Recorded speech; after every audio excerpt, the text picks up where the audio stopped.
নবী করিম সাল্লাল্লাহু আলাইহি ওয়াসাল্লাম তার জীবনের সর্বশেষ যে কাজটা কথাটা বলেছিলেন সেটা ছিল কি? নামাজ। ইন্তেকালের 5 দিন আগে প্রচন্ড জ্বর হলো, মাথায় যন্ত্রণা হলো, বারবার বেহুশ হয়ে পড়েন। যে রাত্রে ইন্তেকাল করবেন সেই রাত্রে সাহাবায়ে কেরাম কেউ ঘরে ফেরে নাই, সবাই কাঁদতেছে। সকলের ধারণা নবীজি খুব তাড়াতাড়ি বিদায় হয়ে যাবেন। ঘরের মধ্যে স্ত্রীরা কাঁদেন, জামাই কাঁদেন, নাতি নাতনি কাঁদেন। সব থেকে বেশি কাঁদছেন হযরতে মা ফাতিমা রাদিয়াল্লাহু তাআলা আনহা। রাসূলুল্লাহর হুশ এলো, হযরত ফাতেমার কান্না দেখে কাছে ইশারা করে ডাকলেন, কানে কানে কি যেন বললেন। হযরত ফাতেমার কান্না বন্ধ হয়ে গেল। হযরত আয়েশা ফাতেমাকে ডেকে বলেন, মা তোমার আব্বা জান কি তোমারে বলল, কান্না বন্ধ হলো তোমার? হযরত ফাতেমা বলেন, মা আমার আব্বা জান আমাকে কানে কানে বললেন, মা কাঁদিস না, তোর কান্না আমার বরদাস্ত হয় না। আমি তোমাকে সুসংবাদ শোনাই, আমি মরে যাওয়ার পর সবার আগে তোমার সাথে আমার দেখা হয়ে যাবে। হযরত ফাতেমা বুঝতে পেরেছেন এর অর্থ হলো রাসূলের ইন্তেকালের পরে আত্মীয় স্বজনের ভিতরে সর্বপ্রথম ফাতেমার ইন্তেকাল হবে। হয়েছিল তাই। রাসূলুল্লাহ বেহুশ হয়ে পড়লেন, আবার হুশ হলো, আবার বেহুশ হলেন। ফজরের পরে হযরতে জিবরাইল এসে বলছেন, আসসালামু আলাইকা ইয়া রাসূলুল্লাহ, হে আল্লাহর রাসূল, আল্লাহ আপনাকে সালাম বলেছেন আর তিনি জানতে চেয়েছেন আপনি কেমন আছেন। তিনি জানেন আপনি কেমন আছেন, তারপরেও তিনি জানতে চেয়েছেন আপনার মুখে আপনি কেমন আছেন। নবীজি বললেন, আমি বড়ই কষ্টের ভিতরে আছি, অসুস্থ আছি। হযরতে জিবরাইল বলছেন, ইয়া রাসূলুল্লাহ, একজন নতুন ফেরেশতা এসেছে আজ আমার সাথে, যে ফেরেশতা কোনো মানুষের কাছে আসার জন্য অনুমতি কোনোদিন চায় নাই আর কোনোদিন চাবেও না, শুধু আপনার অনুমতি চায় আপনার কাছে আসার জন্য। সে ফেরেশতার নাম মালাকুল মউত। হযরতে মালাকুল মউত রাসূলের অনুমতি নিয়ে রাসূলের জাসাদ মোবারকের কাছে এসে সালাম পেশ করলেন। বললেন, ইয়া রাসূলুল্লাহ, আদম আলাইহিস সালাম থেকে নিয়ে শুরু করে এই পর্যন্ত আমি যত মানুষের জান কবজ করেছি আর কিয়ামত পর্যন্ত যত মানুষের জান কবজ করব, কারো কাছে অনুমতি চাই নাই, অনুমতি চাওয়াও আমার লাগবে না। কিন্তু আজকে আসার সময় আল্লাহ রাব্বুল আলামিন আমাকে বলেছেন আমি যেন আপনার অনুমতি চাই। রাসূলুল্লাহ বললেন, মালাকুল মউত, আমি যদি তোমাকে অনুমতি না দেই? হযরতে মালাকুল মউত বলেন, ইয়া রাসূলুল্লাহ, আল্লাহ তাআলা বলেছেন অনুমতি যদি না পাও ফিরে এসো। আল্লাহু আকবার, আল্লাহু আকবার।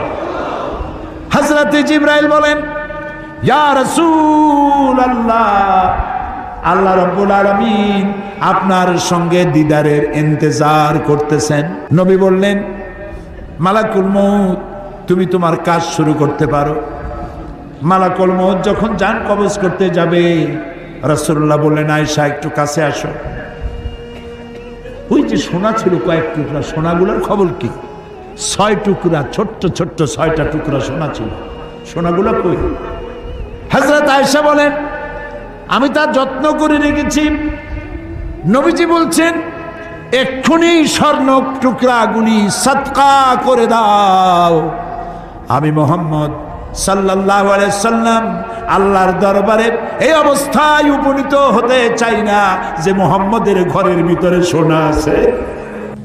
হযরত ওমর রাদিয়াল্লাহু তাআলা আনহু রাসূলের সঙ্গে দেখা করতে গেছিলেন একদিন, ঘরে মা আয়েশা ছিলেন না। হযরত ওমর সালাম দিয়ে ঘরের মধ্যে ঢুকে দাঁড়ায় দাঁড়ায় কাঁদতেছেন, বাচ্চা শিশুর মতো ডুকরে ডুকরে কাঁদছে। রাসূলুল্লাহ জিজ্ঞেস করছেন, ওমর কাঁদো কেন?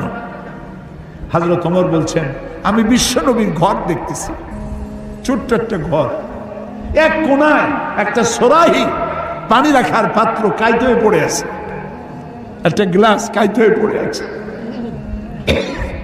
আর এক কোনায় 1 কেজি কি আধা কেজি জব পড়ে আছে, আর রাসূল শুয়ে আছেন দড়ি দিয়া বুনানো একটা খাটিয়ার উপরে, চাদর নাই, বালিশ নাই, হাত মোবারক মাথার তলে দিয়ে শুয়ে আছে, পিঠ মোবারকে দড়ির দাগ কেটে আছে। হযরত ওমর বলছেন, ইয়া রাসূলুল্লাহ, আমি তো বরদাস্ত করতে পারছি না। বিশ্বনবী, তার পিঠে দড়ির দাগ, পানির পাত্র কাইট হয়ে পড়ে আছে, খাট নাই, বালিশ নাই, আপনি আমাকে অনুমতি দেন, আমি আপনার জন্য একটা তোষক বানাই নিয়ে আসি। রাসূলুল্লাহ বললেন, ওমর, আমি তো দুনিয়ায় শান্তি করতে আসি নাই। আমি যদি ওহদ পাহাড়কে বলি, ওহদ আমার জন্য সোনায় পরিণত হয়ে যা, ওহদ পাহাড়টাই সোনা হয়ে যাবে। শান্তি করতে আসি নাই। নবীজি বললেন, আয়েশারে সোনাগুলি বিতরণ করে দাও, সাদকা করে দাও। মালাকুল মউতকে বললেন, তুমি তোমার কাম সারো। জান কবর শুরু হয়ে গেল। নবীজি জীবনের শেষ কথা মুখ থেকে উচ্চারিত হলো, আসসালাত আসসালাত ওয়া মা মালাকাত আইমানুকুম, ও আমার উম্মতেরা, নামাজ নামাজ।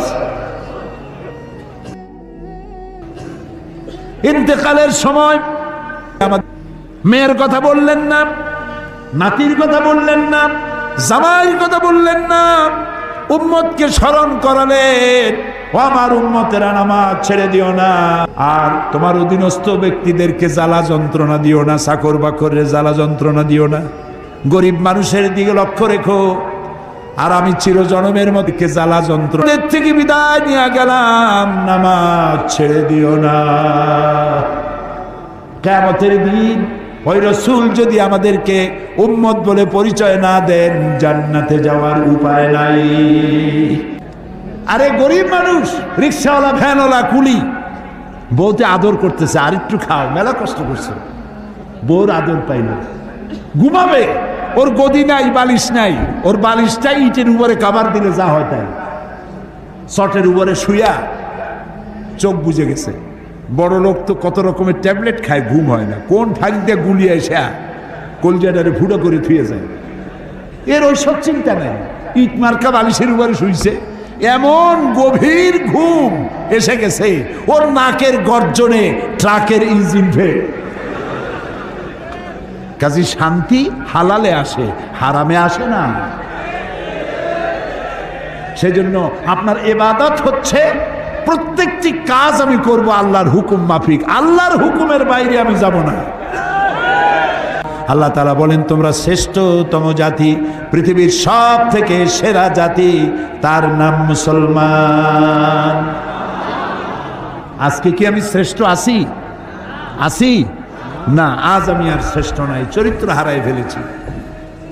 কানে রিং পরে বিদেশিদের মতো, নাকে মেয়েদের মতো নাকে ফুল পরে, ঢাকা এগুলো দেখছি আমি। রাসূলুল্লাহ বলেছেন, যেসব পুরুষেরা নারীর বেশ ধারণ করে, আল্লাহ তাদেরকে লানত করে। যেসব মেয়েরা পুরুষের বেশ ধারণ করে, আল্লাহ তাদের লানত করে, অভিশপ্ত। এগুলো তুমি কেন করবে? তোমরা নিজেদের চরিত্রকে বিল্ড আপ করো, মানুষ যেন তোমারে দেখে। তুমি যদি নামাজ পড়তে যাও, যুবক ছেলে নামাজ পড়তে গেছো,